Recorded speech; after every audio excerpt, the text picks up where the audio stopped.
kulankan ay qabatay hay'adda dhowrista tayada Jamhuuriyadda Soomaaliland ayaa waxa laga hadlay heertayada warshadaha dalka waxaana ka qayb galay mas'uuliyiin ka socday warshadaha dalka Jamhuuriyadda Soomaaliland xubnaha hay'adda dhowrista tayada iyo hawlwadeenada ka hawlgala hay'adda dhowrista tayada Jamhuuriyadda Soomaaliland iyo sidoo kale mudan lagu casuumay Maxamed Geedi Caynaash agaasimaha guud ee hay'adda dhowrista tayada Jamhuuriyadda Soomaaliland ayaa ka warramay ujeedada kulankan ay qabatay hay'adda dhowrista tayada Jamhuuriyadda Soomaaliland iyo sidoo kale waxyaabaha looga goleeyahay waxa weeye wax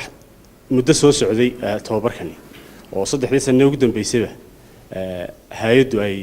hogaaminaysay iyadoo ay ka caawinayso hay'adda Terranova in standardada qaranka la develop gareeyo ama se la dejiyo si qarankan looga ilaaliyo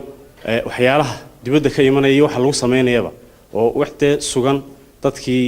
aribal ah ama isticmaali karaan oo cuni karaan loo helo ayaa kaliftay xaqiiqatan waxaan aad iyo aad ugu mahad celinayaa sidoo kale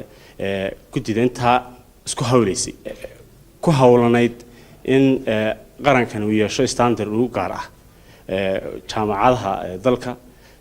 wasaaradaha dalka qaabilsan waxyaalaha soo saarka iyo ganacsiyada iyo waxyaalaha la midka ah commissionka aadka u qiimaha badan leh ee xafiiskan hay'adda dhowrista tayadu leeyahay oo iyaguna maanta qayb ka ah in ay la eegaan kala qayb galaan la daraasadeeyaan bal muddada 3 sano ah wixii socday ayaa iyaguna goob joogayaal oo ah oo u fadhiya tababarkani sida ay bal informationka dhagahooda ku soo dhacaya iyo waxa xaqiiqda ah ee meesha yaala ay isku arkaan ayaa iyadana qayb ka ah waxa Ilaahay mahadiya in si wanaagsan ay hawshu inoogu socoto ay sidoo kalena dadaalkeedii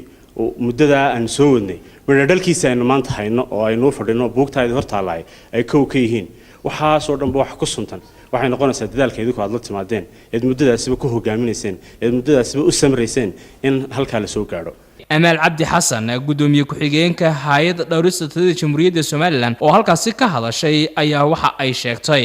maanta waxaanu inoo furmay trainingkii soo socday 3 sano ugu dambeysay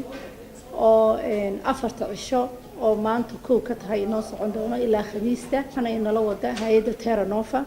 iyagana aad iyo aad baan ugu mahadcelinayaa wada shaqaynteena la yeesheen 3 sano ugu dambeysay waxaan ka rajaynayaa wada shaqaynteedu inay saa ku sii socoto